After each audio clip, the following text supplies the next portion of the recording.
बिस्मिल्लाहिर्रहमानिर्रहीम। नाज़रीन सामीन अस्सलाम वालेकुम।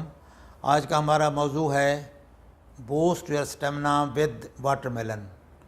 वाटरमेलन का इस्तेमाल प्लस आप खजूर इस्तेमाल करें, दोनों मिला के, तो आपका स्टेमिना, आपका जो मर्दाना ताकत है, क़ुव्वत है, उसमें खातिर खा इजाफ़ा हो सकता है।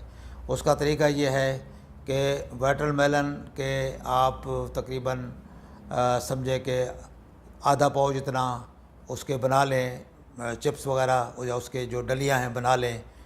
प्लस आप खजूर 5-6 उसको पहले गीला करके रखें, पानी में भिगो के रखें। वो जब नरम हो जाए उनको प्लस ये वाटरमेलन की जो डलियां हैं इनको मिक्स करके, इनको ग्राइंड करके इनको आप पी लें।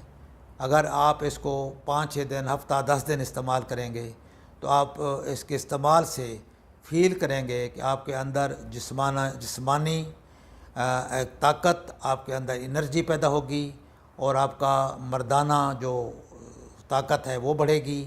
इससे आपका स्टेमिना इम्प्रूव होगा और इससे आपकी सेहत को जो है वो बूस्ट मिलेगा।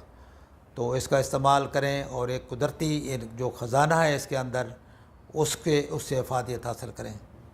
अस्सलामु अलैकुम वरहमतुल्लाह।